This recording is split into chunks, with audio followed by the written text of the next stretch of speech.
This is a 67 reg Suzuki Vitara, and in this video I'm going to give you a full tour.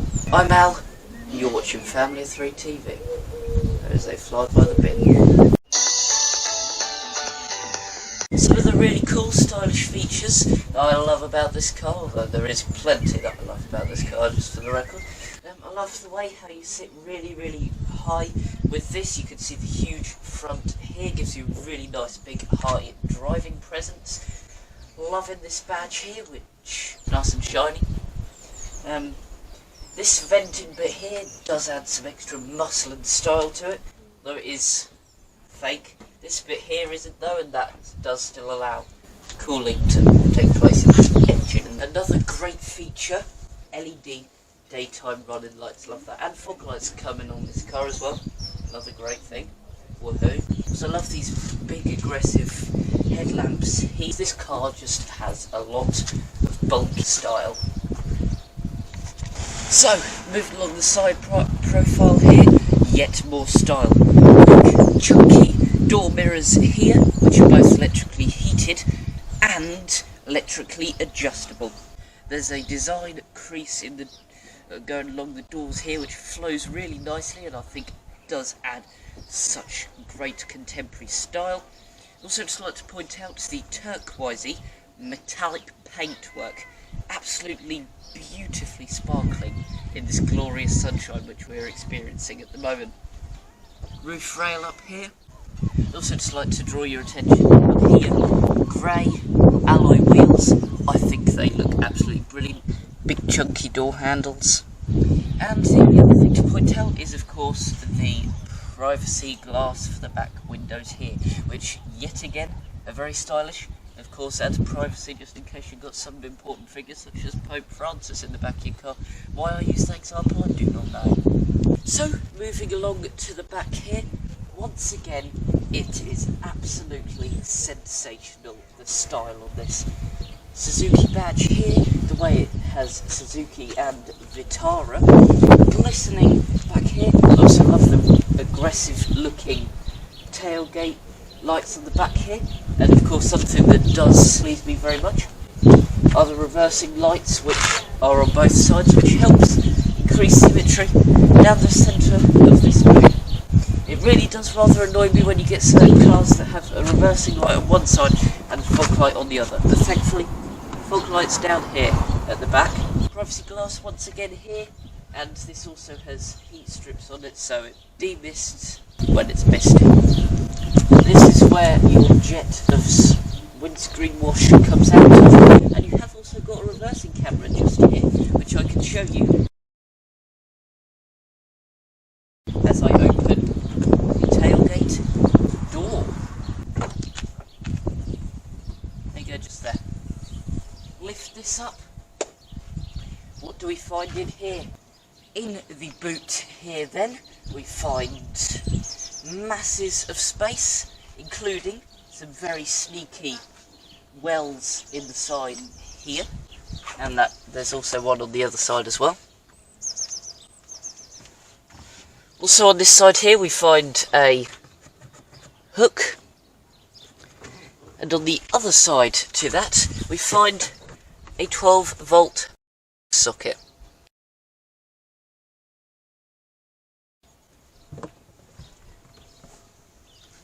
You've also got a scuff plate here so that when you're dragging items in and out of the boot, you're not going to ruin your beautiful paintwork. If this isn't enough storage for you, however, don't you worry, there is a false floor under here which slots into place perfectly so that it can be held up while you put things on here. Under here, however, then, you'd expect there to be a spare wheel, but there isn't, which is a bit of a bummer, but it is quite a modern car, and they just don't come with them as standard, which is completely stupid, but I'm not a car manufacturer. Pull this out, pop it back down again. You have got a removable parcel shelf here. I'm not going to remove it because I don't want to break it. We only picked her up like an hour or two ago. Pristine. Your rear seats fold down again. I'm not going to demonstrate that now. So, here in the back, the car is plenty wide enough to fit 3 people in, and in actual fact, if I go into this centre seat here, it's a wee bit uncomfortable because we've got the centre seatbelt clipped in. But yet, there is plenty of space to fit 3 people in the back here, plenty of space in the footwells to fit 3 people's feet. Ignore the fact I'm wearing Crocs. But overall, yep, very, very roomy. The window doesn't go all the way down, but it is electric, which is a very nice feature. And you've got a teeny bit of a gap there. Child lock in the back here, of course. Here we have, well, you can't really call it a door bin, can you? It's more like a cup holder. But not only will it fit a standard size bottle, but it'll also fit a flask of this size. Look at that. Look at that. That is huge. And that fits in there, dead easy. Speaker here as well, giving you very nice audio quality. Under here you've got Isofix anchor points, and this seatbelt here will kind of unclip. Let's jump into the front now. Here in the front, unusual perspective, me being sat here and my mum being sat in the passenger seat. Anyway, here in the front, plenty of room once again. When I originally first got in the car, because the passenger seat was so far back, I was just like, oh my god, there is so much space in here. Obviously I moved it forward, but still, there is a lot of space in this car.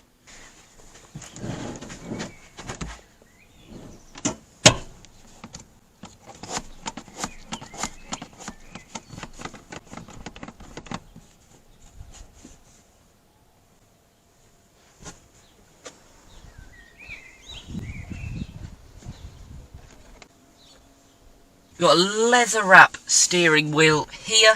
You've got little buttons there such as call controls and voice commands, which we will be demonstrating momentarily. However, I have tested them once. They are appalling. But this is when voice commands were like first coming out, so it's expected. They're still not great even now. You've got volume for the stereo there. Mute, mode. Here then you can see we have a cruise control bit here, so we can set a limit for that. We've got cruise, all these funky buttons. So you've got not too many buttons on the steering wheel here, but there's not so many that, you know, you're all like, oh my god, what do I do?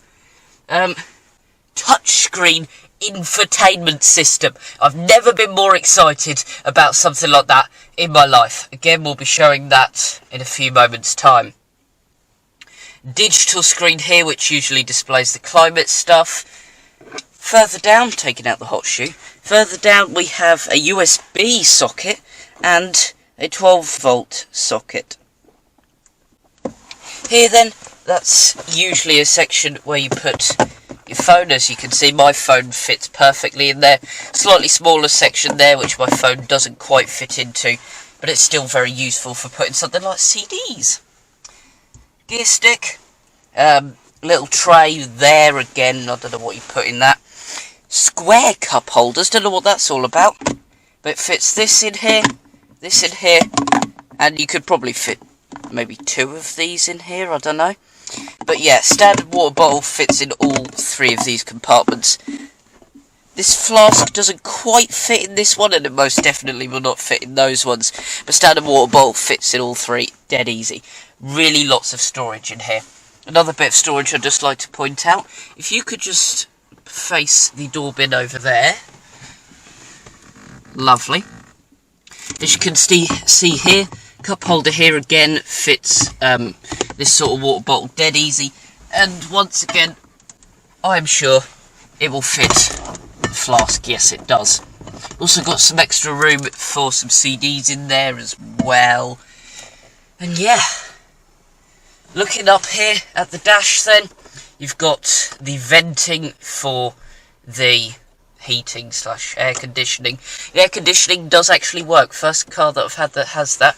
Got Suzuki bit here which tells you what car you've got, just in case you've forgotten.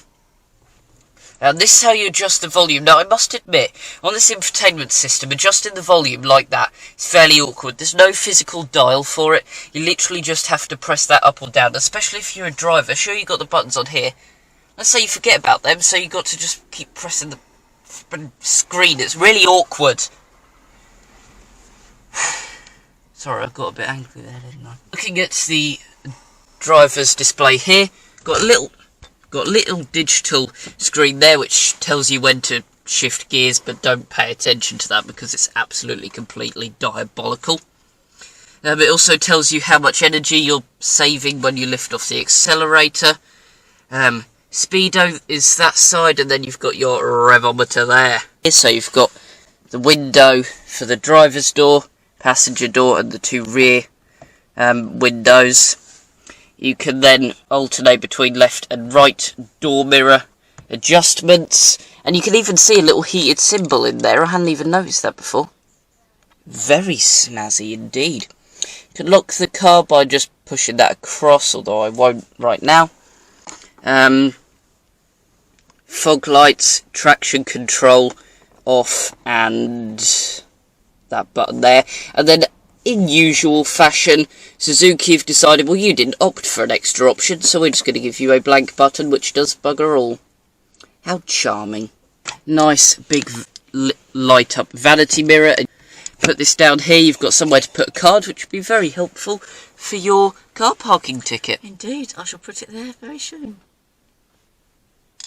Just like to show the glove box, or rather, the glove tray, because it's just like a teeny pop-out tray. You've got manuals and whatnot in there, though, very nice.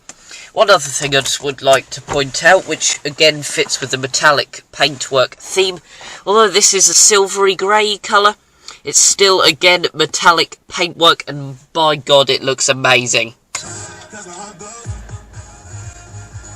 Oh, I didn't show the Suzuki badge. That's sad. So here you can see we've got the infotainment system. This is how you adjust the sound. This home button here just takes you to this home page. Radio there, built-in sat-nav there, smartphone linking, and just standard call linking. That's the settings, but we're not going to play around with that. However, I'd just like to introduce you to the voice commands. Please say a command. Turn the volume for the stereo up, please. There is no playlist available for speech recognition. You can say phone, navigation, or media. You can also say commands like call, followed by a number or name, please. address, followed by an address, or play, followed by an artist or album name. Turn the volume up, please. Sorry, there is no phone connected.